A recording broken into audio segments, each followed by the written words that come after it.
नमस्कार प्यारे विद्यार्थियों, DAV model public school Hindi कक्षा में आपका स्वागत है। आइए आज आपकी कक्षा 10वीं में मैं पढ़ाने जा रहा हूँ हिंदी के स्पर्श पाठ्य पुस्तक से गद्य खंड के पाठ है बड़े भाई साहब का सारांश। ये जो कहानी है वह मुंशी प्रेमचंद द्वारा लिखित एक प्रसिद्ध कहानी है। इसमें लेखक ने आत्मकथात्मक शैली में बड़े ही मनोरंजन और आदर्शवादिता के ढंग से इस कहानी को प्रस्तुत करने का प्रयास किया है। इस कहानी में उन्होंने बड़े भाई साहब के माध्यम से घर में बड़े भाई की आदर्शवादिता के कारण उनके बचपन के तिरोहित होने की बात कही है। जो लेखक हैं उनके बड़े भाई साहब आदर्शवादिता को ग्रहण करते हुए अपना पढ़ाई और अन्य कार्य पूर्ण करते हैं, जिनको मानने के लिए छोटा भाई तैयार ही नहीं होता। बड़ा भाई सदा छोटे भाई के सामने अपना आदर्श रूप दिखाते हैं और कई बार तो अपने ही बचपन को खो देते हैं। इस प्रकार से बड़े भाई साहब और उनके छोटे भाई में 5 साल का अंतर था, किंतु अपने छोटे भाई से केवल 3 कक्षाएं ही आगे थी। बड़े भाई साहब वे हमेशा पढ़ाई में डूबे रहते थे, लेकिन जो छोटा भाई था वह खेल कूद में अधिक रुचि रखता था। दोनों तो हॉस्टल में रहते थे। बड़े भाई साहब प्रायः छोटे भाई को उसकी खेल कूद में अधिक रुचि के कारण उनको हमेशा डांटते रहते थे। वे उनको हमेशा समझाते थे कि मुझसे सीख लो, मेरे से सीखो कि मैं कैसे काम करता हूँ, कितना पढ़ता हूँ। आप तो दिन भर खेल में डूबे रहते हो।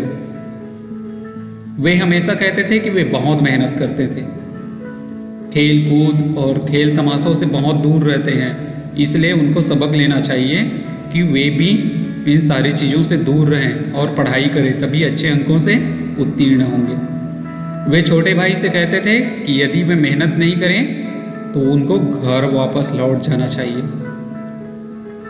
ऐसी सारी बातें सुन के छोटे भाई निराश हो जाते थे। फिर कुछ देर बाद वह मन लगाकर पढ़ने का निश्चय करता था, टाइम टेबल भी बना लेता था, मगर खेल कूद को कोई स्थान नहीं देता था टाइम टेबल में। फिर उनका बना बुनाया सारा टाइम टेबल खेल कूद के भेंट चढ़ जाता था। खेल कूद में ही मस्त हो जाता था, पढ़ना लिखना छोड़ देता था। फिर उनको बड़े भाई साहब की डांट खानी पड़ती थी, तिरस्कार झेलना पड़ता था, परंतु वह खेल कूद नहीं छोड़ता था। इस प्रकार से बड़े भाई साहब के कितने भी समझाने पर छोटे भाई पर ज़्यादा प्रभाव नहीं पड़ता था और पढ़ाई कम और खेलकूद ज़्यादा, इसमें ज़्यादा ही ध्यान देते थे। फिर कुछ समय बाद वार्षिक परीक्षा हुई। बड़े भाई साहब बहुत कठिन मेहनत किए थे, फिर भी अनुत्तीर्ण हो गए और छोटा भाई प्रथम श्रेणी से पास हो गया। धीरे धीरे छोटा भाई खेलकूद में और अधिक मन लगाने लगा कि उनको थोड़ा घमंड जैसा आ गया कि मैं तो प्रथम श्रेणी से उत्तीर्ण हुआ हूँ करके। बड़े भाई साहब से यह देखा नहीं गया। फिर वो उनको समझाने लगे रावण का उदाहरण देकर, तुमको घमंड नहीं करना चाहिए। घमंड करने से रावण जैसे चक्रवर्ती राजा का भी अस्तित्व मिट गया था। शैतान और साहिरूम भी अभिमान के कारण नष्ट हो गए थे। तुम किस खेत की मूली हो, ऐसे उनको डांटते हुए समझाने लगे। छोटा भाई उनके इन उपदेशों को चुपचाप सुनता रहा। वे कहते हैं कि उनकी 9वीं की कक्षा की जो पढ़ाई है बहुत कठिन है। अंग्रेजी, इतिहास, गणित और हिंदी विषय में पास होने के लिए बहुत मेहनत करनी पड़ती है। उन्होंने अपनी कक्षा की पढ़ाई का ऐसा भयंकर चित्र खींचा कि छोटा भाई बुरी तरह से डर गया। उनको ऐसा लगा कि इनकी पढ़ाई करने के लिए बहुत ही ज़्यादा मेहनत करनी पड़ती है। ऐसा बड़े भाई साहब छोटे भाई को समझाने लगे। दोबारा वार्षिक परीक्षा हुई। इस बार भी बड़े भाई साहब फेल हो गए और छोटा भाई पास हो गया। इतने में बड़े भाई साहब बहुत दुखी हुए। छोटे भाई की अपने बारे में यह धारणा बन गई थी कि वह चाहे पढ़े या ना पढ़े लेकिन पास तो हो ही जाएगा। उसने पढ़ाई बंद कर दिया, खेल कूद पे ज़्यादा ध्यान देने लगे। अब बड़े भाई साहब उनको कम ही डांटते थे धीरे धीरे, क्योंकि उनमें भी एक निराशा आ गई बार बार फेल होने के कारण। और ये छोटा भाई तो पढ़ता नहीं था, फिर भी पास हो जाता था। ऐसे वे सोच के निराश हो जाते थे। धीरे धीरे छोटे भाई बड़े भाई साहब के डांट फटकार न सुनने के कारण स्वच्छंद हो गया और उसको एक नया शौक आ गया। क्या? पतंगबाजी का। अब वह सारा समय पतंगबाजी में नष्ट करने लगा, किंतु वह अपने इस शौक को बड़े भाई साहब से छिप कर पूरा करता था। पतंग उड़ाने में मशगूल रहता था। बड़े भाई उनके ना देखें ऐसे करके वह अपने साथियों के साथ छिपकर खेल कूद में ऐसे भी व्यस्त रहता। और एक दिन वह पतंग लूटने के लिए पतंग के पीछे पीछे दौड़ रहा था। अचानक बाजार से लौट रहे बड़े भाई से टकरा गया। पतंग उड़ा ही रहे थे कि उनके बड़े भाई साहब वहीं पे आ गए। उन्होंने उसका हाथ पकड़ लिया और उसे डांटते हुए कहा कि अब वह 8वीं कक्षा में, उसे अपनी पोजीशन का ख्याल रखना चाहिए। पहले ज़माने में तो 8वीं पास जो लोग होते थे वे नायब तहसीलदार तक बन जाए। बड़े भाई साहब उसे समझाते हुए कहते हैं कि जीवन में किताबी ज्ञान से अधिक महत्वपूर्ण व्यक्ति का अनुभव होता है और उन्हें उससे कहीं ज़्यादा अनुभव है। अपने आप को अनुभवी बताने लगते हैं बड़े भाई साहब छोटे भाई को।